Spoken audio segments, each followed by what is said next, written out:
So, Nicole, now comes the favorite section. Personally, my favorite section of the podcast, because I call it the Madfire round for obvious reasons, but it's actually a rapid fire. But like, we get the joke, right? So, so now Your there favorite puns. yes. Now, what I have is like a list of 10, 11 questions that I've written over here. Oh, wow. Okay. You have to answer them in like under 1 minute. I know you might be passionate about a few of these and might just go overboard. So it's completely fine if you do. Okay. I will try to keep it brief. So my first question is, I see a bookshelf behind you. Number one book that you personally keep going back to again and again, like it's your comfort book. It was the first book that changed my mindset and got me out of the mindset that I've had pre-entrepreneurship. And it was Think and Grow Rich by Napoleon Hill. It's an old book. It's a classic. Yes. But that's one that I go back to. Super. My second question to you is, how has wealth sort of changed your view on life? I think gratitude is something that I've learned to practice more and more. But also that idea that, you can't take anything for granted, that whole idea of really being in the present, that things can change so suddenly. And I think the whole world, sounds cliche now, the whole world just learned that lesson, right, with the pandemic. Mm. So just the idea that really what you have is your health and your mindset. Yeah, and I don't think wealth can, improve your quality of life for sure. But ultimately, you really need to look after your physical health and your mental health above everything else. Wow. And one quote that you live by? I think understanding, it's hard to do, but not being quick to judge, like understanding that everybody has a story and you don't have any idea what that story is if you don't know the person. And so I think that helps you practice a lot of tolerance because I think we can be really quick to judge, make assumptions, get frustrated. But I keep coming back to that idea that everyone has a story. And that could be as simple as like somebody cuts you off when you're driving in traffic and you get angry, but you're like, you don't know what's happened to that person just, 5 minutes before, 3 hours before, why they're stressed. And I know that sounds really like, very, airy fairy, but I think it's something good to come back to just not have that frustration and to build that tolerance. Mm-hmm. That's so interesting that, that's been one of my lessons that I learned by being really active on social media for a bit, because, you would get really frustrated at some of the insights. So for example, if there's somebody out there who promotes a lot of hustle culture, that's something that I don't really buy into. But then you understand that this tweet was written from a lot of context. And that context is not understood, say, in 140 to 80 characters. Like there must be, maybe they want to sell software on productivity later and they're just building their audience around the hustle culture. You never know what went behind it. So there's a lot of context to what everybody says. That's really an insight. My next question to you, Nicole, is if you could go back in time and tell 18-year Nicole something, what would that thing be? I would say to start working as, getting experience. If you think, I think I want to be, in film and television, go and if you can in some way work for free or do some sort of interning, just start to get the experiences that you think you might be interested in or you think you want to pursue, because oftentimes it's this idea in our head. We may spend years studying, we may spend years learning about a craft until we actually really live the day-to-day of what it's like. We have no idea. So, in some ways, like I would tell myself to maybe get some experience before. Like I went straight to university. I did 5 years of education. I did my bachelor's, I did a master's, again, to just fast forward 12 years and to leave it all behind. So I probably think, if I had the opportunity to not need to start studying right away so that I could work right away. My parents, I didn't grow up with money. My parents were immigrants. They really struggled. And so for me, I had to get that job. I had to start working. But if you can have the opportunity to give yourself a bit of experience in different areas, I think that's really helpful. And then I would say read as much as you can. So nice. And read books, not just like tweets or yeah. You don't read Twitter. You check Twitter, you scroll through Twitter. You don't read Twitter. Got it. One productivity hack you wish you knew earlier. Oh, this might be a little bit, I'm going to just say I'm not a qualified doctor, medical, but I've started intermittent fasting. And that's been actually a productivity hack. So it might not be for everybody, but just the idea of like skipping breakfast and not having my breakfast in the morning has supercharged my mornings to another level. So that's been a very surprising productivity hack for me. Your business partner is also your life partner. Any tip, any insight you want to share when you have like both the partners are the same people? What insight do you have on that? So like to working together, living together, doing everything together. There's just so many things that you have to learn each other's working styles. And you have to really understand too that, people work differently, people communicate in different ways. Like I love talking things out. Omar is much more he's much more pensive. He likes to think about things, whereas I get to a solution through talking, through brainstorming, through airing out all my ideas. So, if you don't understand that they're two very different modes of operating, it can be frustrating for both people because the other person is just like, shush, let me think. The other person's like, but wait, I've got another idea, and they want to keep talking.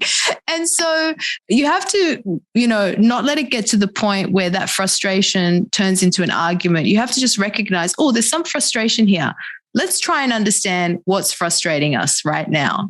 And it could be as simple as like, I just need time to think. It's like, I just need time to talk. So you just might need to preface it like, can I talk to you about something?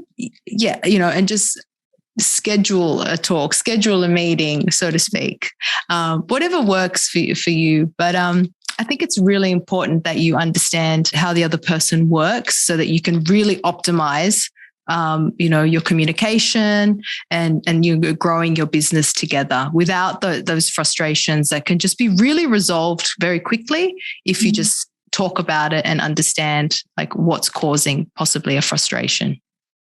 Over communicating helps again. Yeah. Got it. And this is just out of my curiosity. Do you have, clear lines over here? Because, so for example, when we work or when you're working with a team, we know our sort of working hours. But when you're working with your own partner, like you can talk about work all the time. Do you sort of keep a boundary over there, or do you just let it be, like let it flow? I think you have to let it flow. Like we've tried that, we're not going to talk about work now. And then a conversation naturally emerges. Obviously, if, it's really one person's request that, right now, let's just do this. I don't want to talk about, let's revisit that discussion tomorrow, or let's revisit that idea. If you make it clear, then you're not going to sit there and harp on the same idea. That's just torturing someone. You're not going to do that, right? So I think you let it flow, but you have to recognize that you have to set those times. So we have like date nights. We have our weekends off. He goes and plays basketball. Like we do our activities. I might go do yoga. Like we have those times apart when we're immersed in another activity or where we're doing something else immersive together. And it is really hard when you work from home.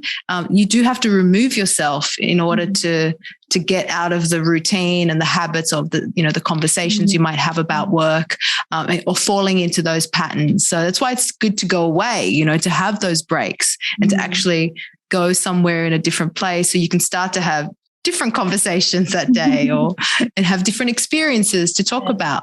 The great thing is though, you never run out of anything to say. I feel like Omar and I have so many awesome conversations because we're both very passionate about our business, but we never run out of anything to say. But sometimes you just need to give it a rest. And so maybe it means just you going for a walk or doing something, going out with your girlfriends.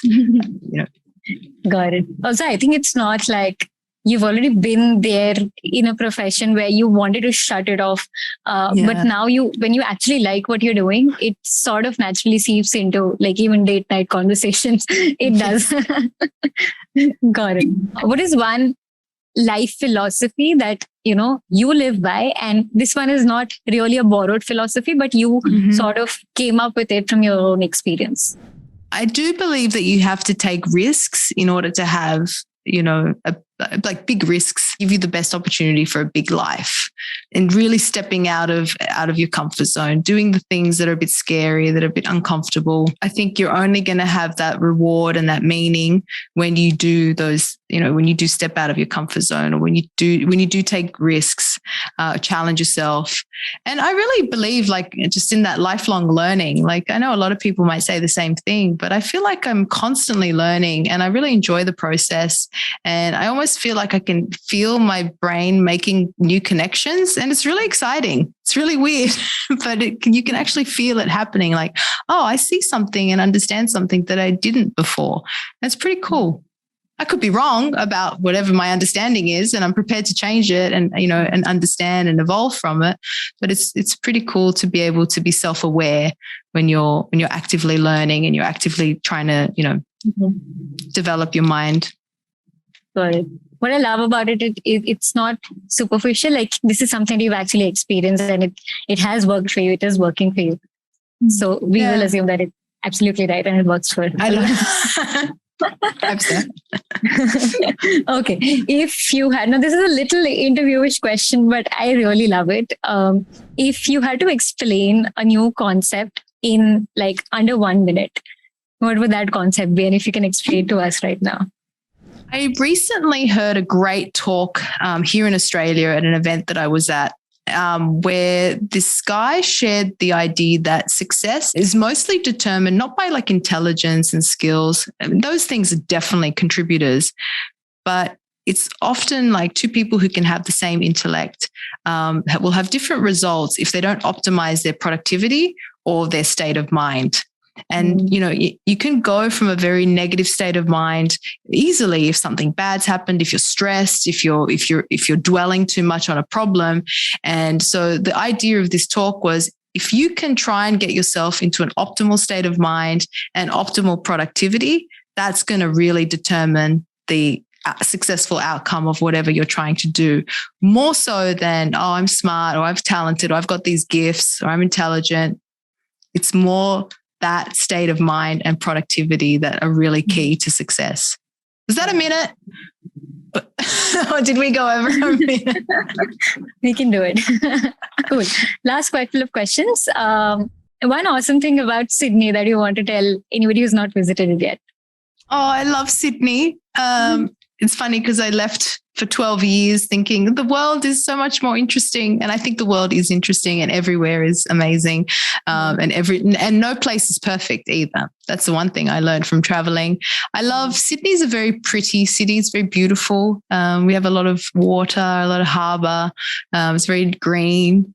The air is generally quite clean, I find. So it's just a very beautiful place to be outdoors and enjoy the outdoors. Got it. You might have influenced a few people to come and visit Sydney. Come. We'll be waiting for you. Okay. One habit that you like, that you want or you wish that, you adopted earlier. Getting up early, like waking up early. I didn't realize how, profoundly helpful, like useful it is, how much more you can get done, how much more energy you'll have, and how you can really feel like you're winning the day already just by being up early. And for me, early is at least 5 a.m. So, wow. And I wish I had done that, because I think in my days of like when I couldn't get up, like obviously for teaching, you'd have to be up by a certain time. But on the weekends, I would sleep in. I don't even sleep in on the weekends. It feels strange. Yeah. I can understand. Okay. I think that brings us to the end of this conversation, Nicole. Thank you so much for coming. Thank you so much for giving us that time, because I really wanted to speak with you since long. And this has been a very, very insightful conversation. Oh, I hope so. Thank you. Thank you for all your energy, your positivity, and all the kind words. I really appreciate it. And I could tell you've obviously done a lot of research, so I really appreciate that. This was the final part of my conversation with Nicole Baldinu. If you liked it, please do the needful to let the algorithm know that you really liked it. If you genuinely enjoyed it, please let me know over the email or over, if there's a comment section, whichever platform you're watching, do let me know if you really like this conversation. I will also let Nicole know if you really liked it. And more importantly, also check out what we're doing at Madfire, because Madfire is a content repurposing agency. And I know you find this a pitch, but I really wanted to hear what problem we're solving.